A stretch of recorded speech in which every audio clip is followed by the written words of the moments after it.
the game. Hey there, I'm Kelsey Dickey. What started as helping people with their money at my dining room table grew into a 7-figure financial coaching practice. Now I teach others how to build a thriving coaching business of their own.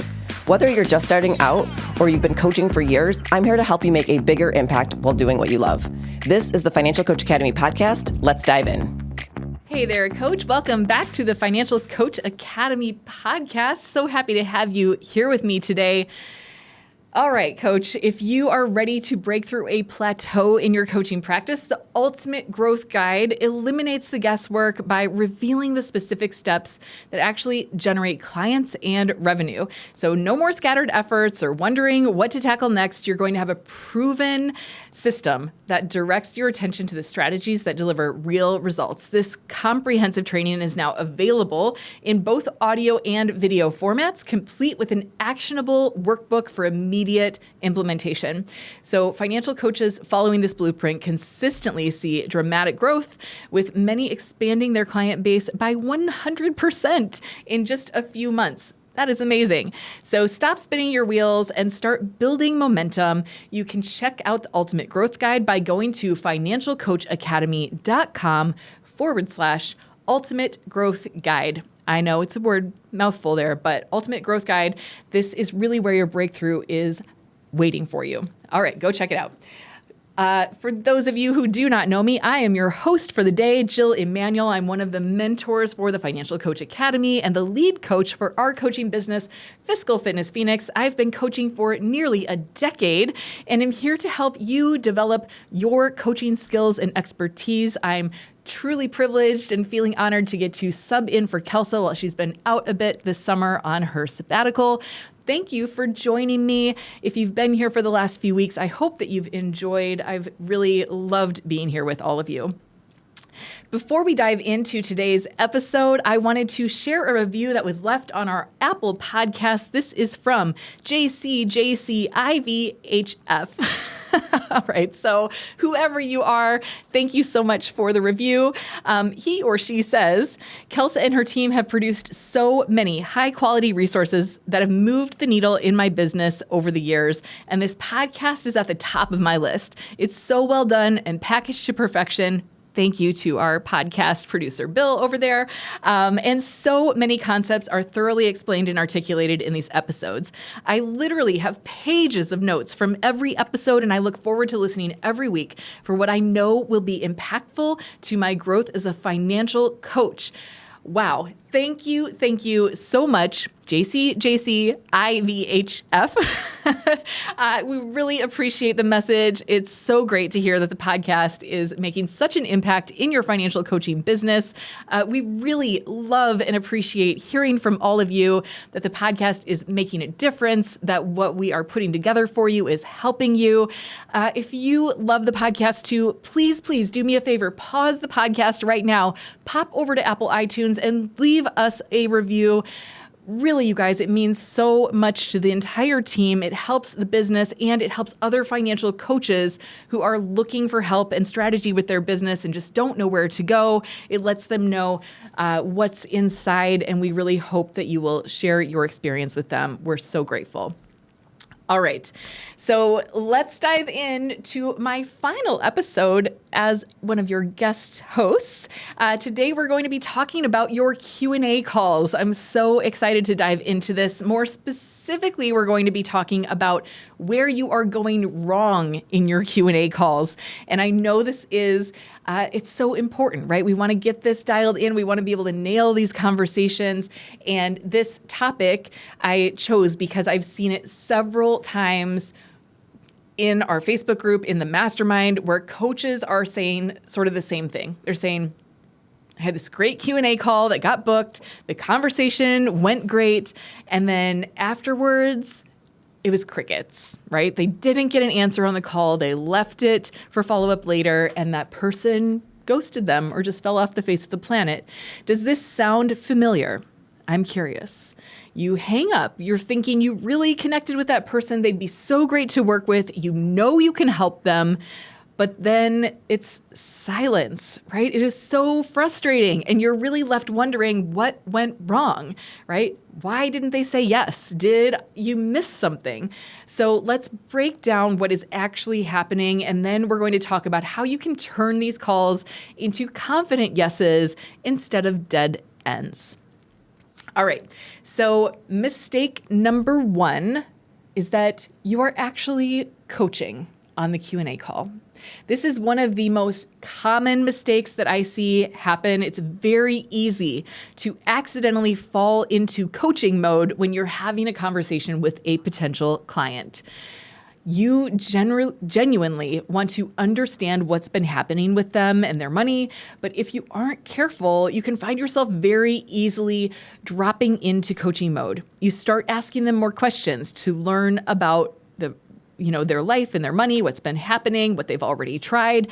And before you know it, you've given them half a dozen little suggestions along the way. Now, what happens when you do this is one of two things. One is that now the client feels like they have a list of things that they need to go and try on their own, right? Like you may have sort of dropped hints at like, have you done this? Have you done that? And they're writing all of this down. And they're thinking like, now I need to go and try these things. I haven't done it yet. Maybe that would be the solution. Or the second thing that can happen is that they're hearing you say all of these things and they have actually tried those things. And now they feel as if coaching isn't going to help them because they've already done all the things that you just suggested. Right? So they think there's nothing more. They don't think you have more value to offer them. In either of these instances, the client does not book because they don't see the need for a paid session anymore, right? You have accidentally just created a situation where they are either certain that there's no hope for them, that they've already done everything they possibly could. They've tried every option that's out there, and now there's no solution and they're doomed. So they're like in this doom spiral now. Or they are just so happy that you just gave them a whole bunch of things to try on their own, and they need to go out and do that before they invest in a coach. Because how do they know if they actually need you if they haven't tried all the things they're supposed to try first, right? This is a mistake that is really common. It is very easy to have this happen. Chances are that you have done this somewhere along the way, maybe even this week or this month. And I know that it's something that I did early on, right? So this is really something that we have to train ourselves not to do. The mindset and the approach on a Q&A call is entirely different from what it is on a coaching call. We are wearing two very different hats, right? Hat number one, we're in a coaching session. We are brainstorming and problem solving and strategizing. Hat number two, we are on a Q&A call. And we are simply there to identify if we can help this person, yes or no. It feels very hard to turn off the coaching instinct when you hop on that Q&A call, but that is exactly what you need to do. Now, I will say that one thing that I did to help with this early on was that I made sure to schedule all of my Q&A calls at a different time from coaching. So I would specifically have a time block on my calendar that was on a day that was only for Q&A calls, or that I didn't have a coaching session right before it, so that I wasn't coming into that call in the mindset or flow of coaching. I really needed to create sort of a barrier to protect my mental energy and make sure that I didn't carry that with me into a Q&A call, because it felt very easy for me to do that before I had developed better skills about how to hold a Q&A call. So that is something that you could do sort of from a strategic or tactical place to not go from a coaching call and immediately ending it and getting on a Q&A call right afterwards and immediately ending that and getting back into coaching. It's too hard to shift the mental dynamic when you haven't fully developed it yet.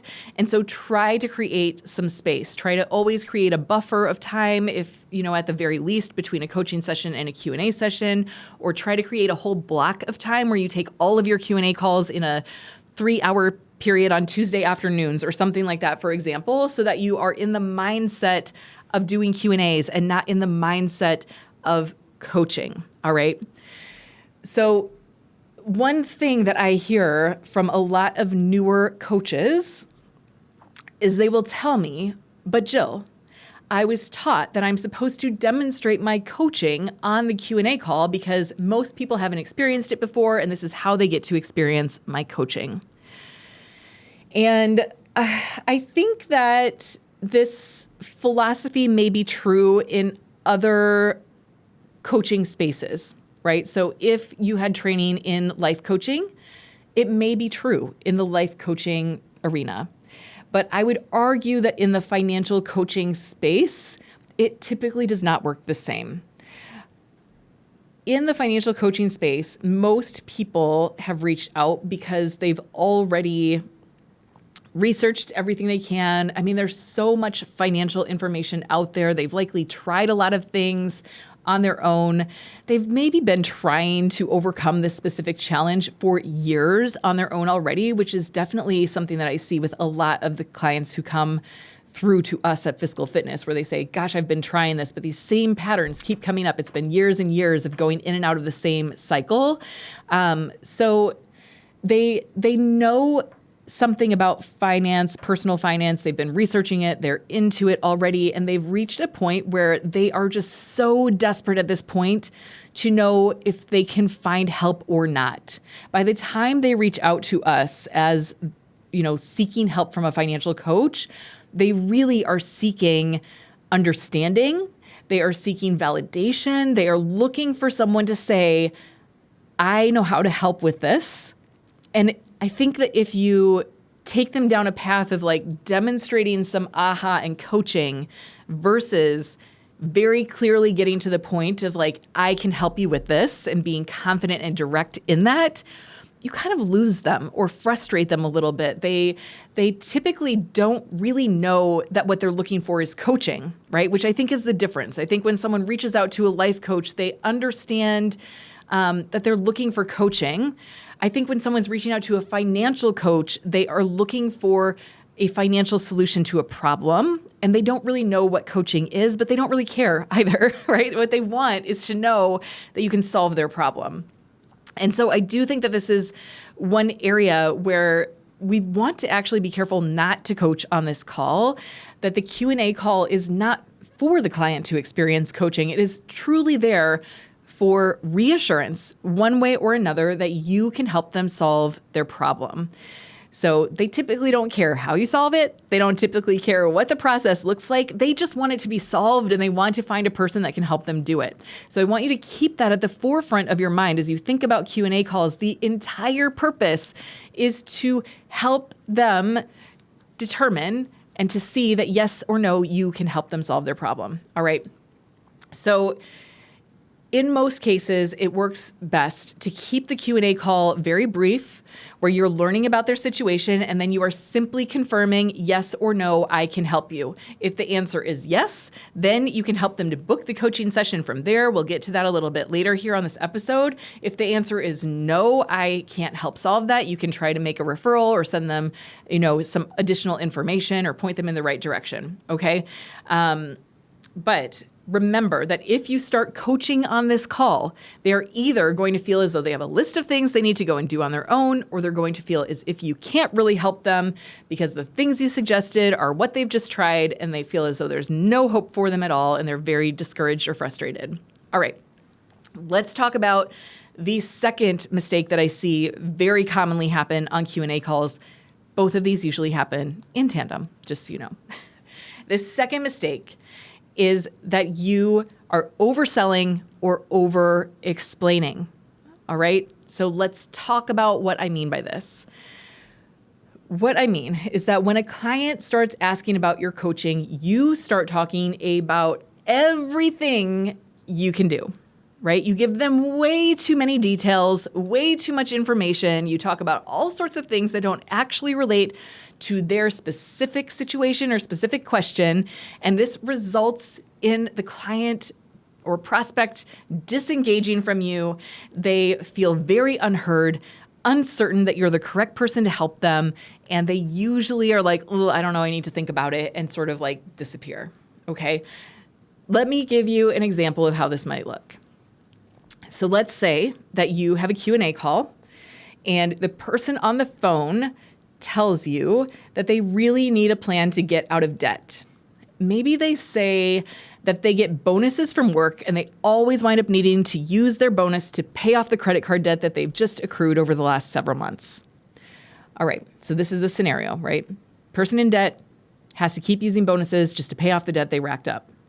And then you respond by saying something like this: I can absolutely help you with this. The first thing I'll do is teach you my budgeting system.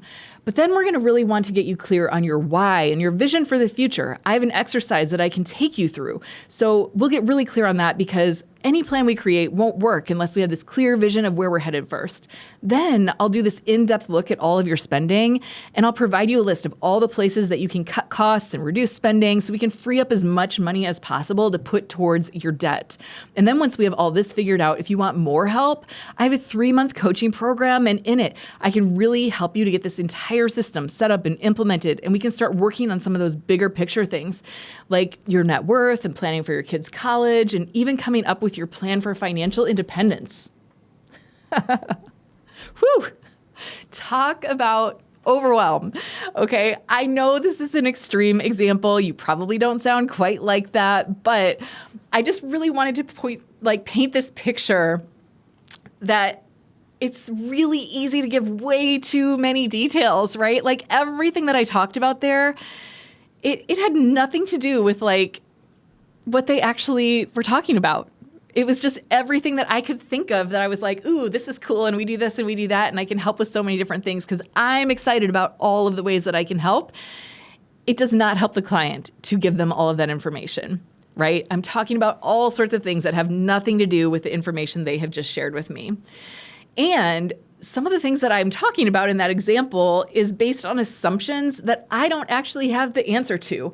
Like if I'm saying I'm going to look at all of your expenses and look for every way that you can cut costs, I don't know yet that the client wants to cut their costs, right? So like I may be turning them off by suggesting that we're going to do something that actually does not feel important to them. They may feel perfectly fine about their costs and that they want to look at it from a different strategy, and likely we can, right? I just don't know because I don't have any of their actual information yet. So I'm giving way too much information based on the information I have. I'm talking like 4 and 5 and 6 steps ahead. And what all this person really needs is to know if I can help them with the problem they are struggling with today, right? This is something I see all the time where new coaches especially, but maybe even some more experienced coaches will get a little nervous about the sales call, and then they get very excited about all the things they can do to help the client. And like you really want to showcase your value, and so you wind up over talking or over sharing. And you tell them more than what is necessary, and that gets their brain really confused. There's too much information there. They're unable to make a decision in the moment. So this is probably why you get a lot of people who are like, oh, I think I need to think about it, because they don't know with certainty that you can help them with the problem they have presented you with today, because you talked more about everything else that you could do than about that one very specific thing. You did not fully validate it, fully tell them with confidence, yes, this is what I can help you with.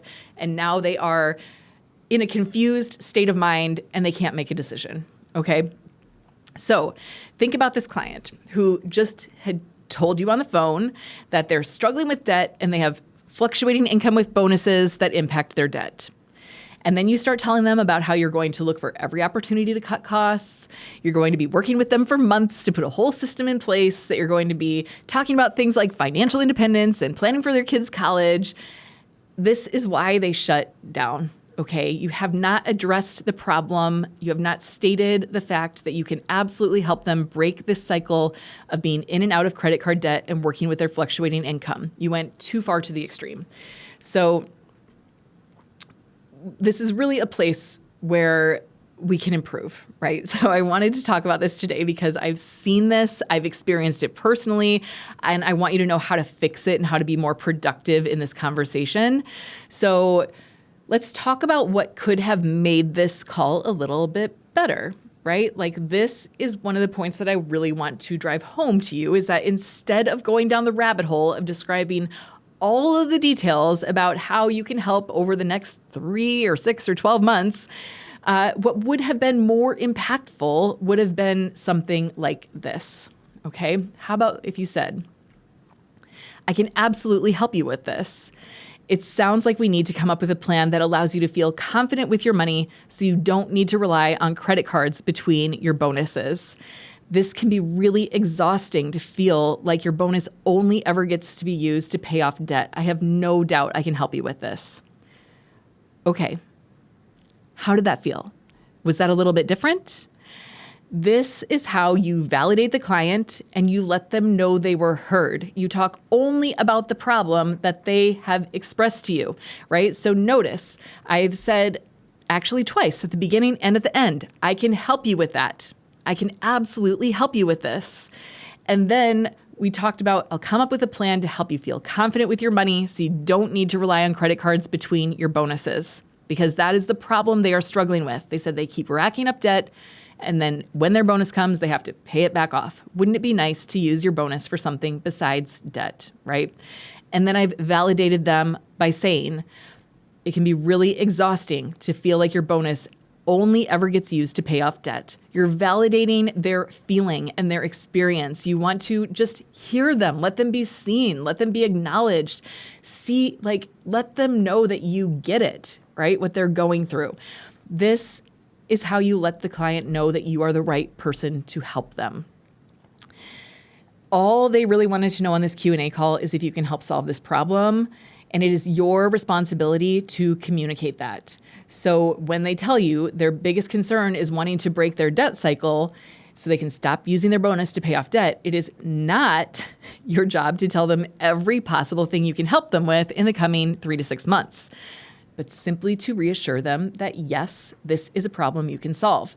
This is one of the biggest takeaways that I want you to get from this episode, right? That the Q&A call, your biggest purpose is to reassure the client, yes or no, this is a problem you can help them with or not, right? So I always go into my Q&A calls with reminding myself of this. I want to keep this perspective. So when you sit down to pick up the phone to call them or to hop on Zoom, however you do it, think about this. Remind them.